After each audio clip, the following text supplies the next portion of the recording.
How's it going, guys? My name is Dave Play. I'm a full-time eBay reseller. And in this video, guys, we're going to be talking about whether or not niching down is necessary to be successful on eBay. Let's get into it. I get that cash and I flip it, yeah. I get that cash and I flip it, yeah. All right, guys, so I was having a Zoom call in my Discord community, and basically one of my people that was in there asked me if niching down is necessary to be successful on eBay, and that's why I wanted to make this video. And for the longest time, I think all of us, for like the last 5 years, we all thought having one specific category is the #1 way to be successful on eBay. And I think that is true to a certain extent. If we look at, let's say, 2 examples of people that are really successful when it comes to their eBay stores and that make content. The first example I'm going to use is the Resale Brothers. They have about 12,000 items listed in their store, and they're pumping out like 70 pieces of clothing per day into their store around there. And it's 7 days a week. They constantly get good product and they are doing volume with it, and it's just clothing, right? They don't really do shoes, they don't do electronics, they don't do hard goods. It's just mainly clothing, and they're really niche down, and that's working great for them, right? So you see that example. And then another example is like Profit First Reseller, my buddy Joe.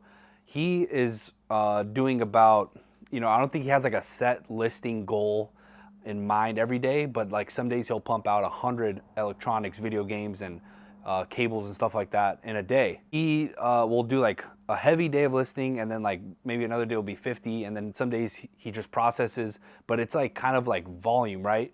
The Resale Brothers do a lot of volume, and then Profit First Reseller does a lot of volume, and he's just a one-man show, but he processes his electronics very quickly because a lot of it is selling similar within his store, and then just adding that he has more inventory available from his older listing.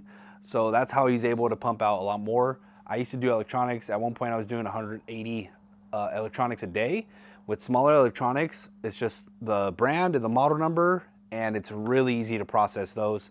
Once you get a good testing groove, and once you can start separating stuff, you get in a really good groove on how to process that inventory. And also with clothing, once you get a good like processing system, you can move really quick. So that's 2 examples right there of people that are really niche down, that it's working great for them. But they do a lot of volume, and they, not necessarily that they have a big store, but they do a lot of volume and they have consistently good product. And most people see stuff like that, and we see other people as well that have like really big stores and that they make a lot of money, and people that are just starting out see that and they try to do that. And in my group, I've been telling people to explore a little bit. They're only doing 10 items a day, 5 items a day. I tell them like, hey, if you see these kinds of electronics or this kind of hard good that looks interesting, why not grab it and add it to your 5 a day, or do your 5 a day and then add something good. Like this camera right here, like I was really niche down, right, the last couple of months. And for those of you that don't know, I used to have a 16,000 item electronic eBay store of just full of electronics. And then my supplier shut down, and then now I do clothing. I did only clothing for a couple of months, and my sales were like 6,000, 7,000. One month I did 10,000. Like it was decent, right? Then once I started adding electronics back in there and then doing a little bit more volume, boom, shot up 18,000 a month, right? Like this electronic right here. If you guys see this, if you're only doing clothing, why not pick this up? I sold this for $120. This Nikon Coolpix, 120 bucks, and it took no time to list it. It took no effort. It's in mint condition, right? So I tell people in my group that if you are out there, yes, get your clothing. Be somewhat niche down for the most part. Like I'm still doing mainly clothing, but I'm picking up these banger extra items because I'm not at the point where I'm doing 70 a day, 100 a day like Joe, or 70 a day every single day like the Resale Brothers, And most people are not doing that. So I don't think niching down is great for beginners. I think in the beginning, if you're getting the ball rolling, I think you should grab whatever is good. Most people that I have talked to that are just beginning, they're just trying to make extra money. Some people are just struggling to pay the bills. We should not care about niching down. We should just try to care about filling up our pockets with the most money possible. And it shouldn't really matter what the product is to get the money in our pockets when we're first starting out. And when we're first starting out, like we don't really know much of anything, so we just kind of grab a bunch of random stuff. But then we see people niching down, and then we try to go that direction. And I think that's good to like have a good solid foundation of what your store is kind of like. But I think we should, or like people that are starting out should try to add something that is out of their wheelhouse to get more money. There are so many things out there, not even just electronics, that are so expensive. Someone in my Discord community posted this doll right here. And it's like a live, it was creepy. Everyone in the group was like, what the heck? Heck no, get that out of the chat, man. But it was so creepy, right? And they sold it for like over $100, and they paid like hardly anything for it. Stuff like that that is weird, that is unique, search it up and try to add that into your niche. I'm really niche down with clothing. Like today I picked up 130 pieces of clothing.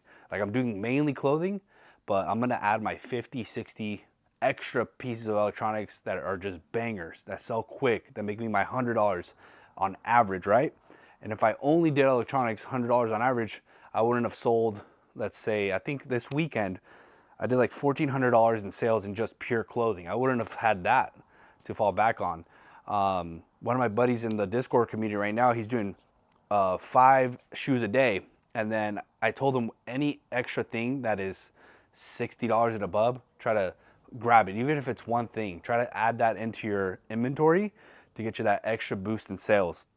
We shouldn't be focused on just selling shoes. He does only shoes.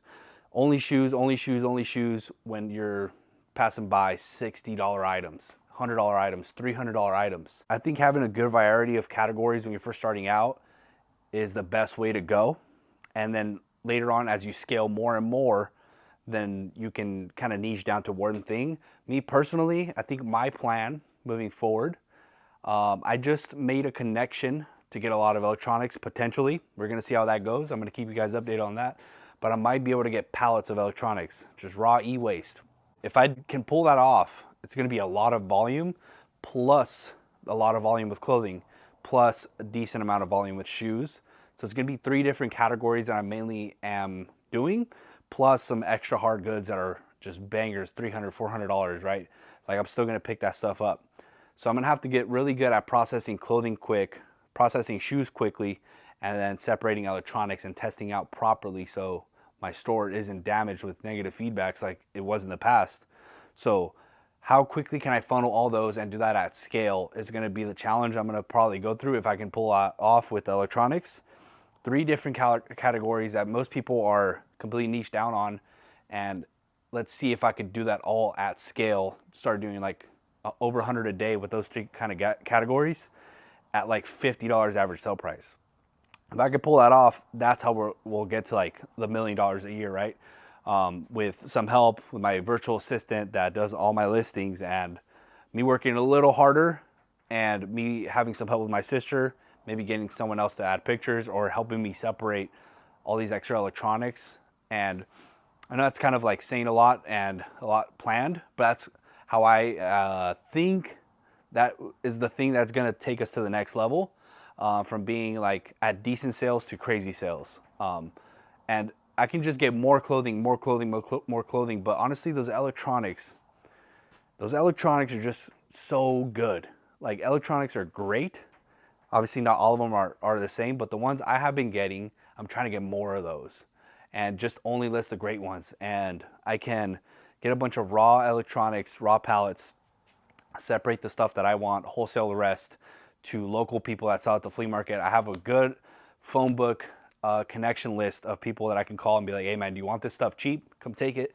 And you can sell it and make a quick buck. And if I can pull that off, I think that's how that could work. And you guys can kind of see what I'm doing.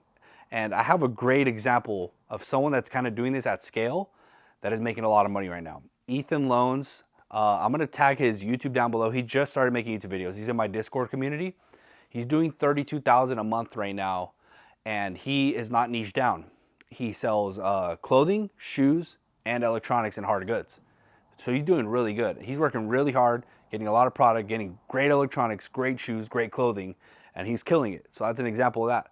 There's many ways to do it, but I think like if someone's just starting out, I think if you can grab just anything that's good, just only great items.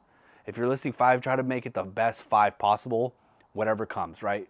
And if you got to ship something and figure it out that's a little bigger, it's going to fill up your pockets a lot more.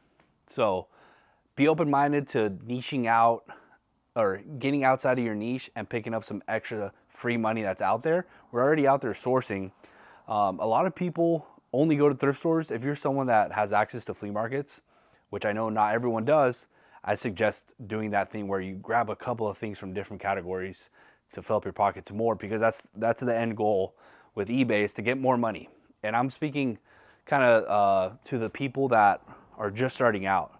There's a lot of people that are just starting out that are watching. Like, there's a lot of people that make a lot of money that watch me as well. Some guy just messaged me saying he's doing $70,000 a month just with electronics, and it's just really cool to see. And in my Discord community, there's people doing $30,000 a month, and then there's people doing $500 a month, and we're trying to get to $2,000 a month, or people that are at $2,000 a month trying to get to $10,000 a month. There's people from all different levels, and we're all like motivating each other. So it's really cool to see like the massive gaps, but like we all have one common goal of just getting better overall, and we just help each other out. Which the Discord is down below. I really suggest you guys go check that out at least. The link is there. And we have like 40 people in there, and it's just a really nice community. I have like a chat where we post the best sales of the day. We have a chat where we just send stuff throughout the whole day, what we're up to. I do Zoom calls on there, and I have a ton of information where you guys can watch videos that are not on YouTube. I have everything translated into Spanish. It's just a nice little thing that I've been working really hard on. But yeah, back to the topic of the video.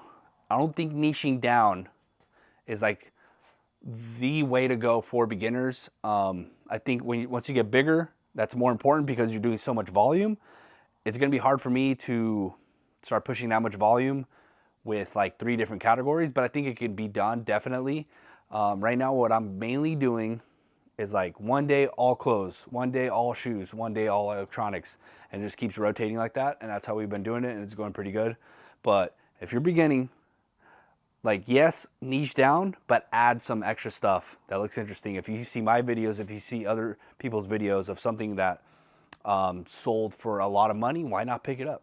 Right here in my Discord community, someone said shout out me because they learned about this TV right here. That TV is going to go for over $100. It's not something that's even in their niche, but they just got a $100 bill, clear profit in the bank, and it's not in their niche, but they got the money now, and they learned a little something from my videos and from being in the group. So yeah, I think niching is not necessary, but it is important to have like a majority of your store be some kind of niche.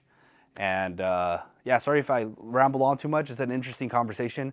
What do you guys think? Should you be focused on a niche 100%, or should you kind of just grab what you can, or what? I don't know. Comment down below, guys. Let's have that combo down below. I'll reply to all the comments. If you guys are interested in virtual assistant, message me, email me. There's a lot of emails that go to spam for some reason. I don't see them.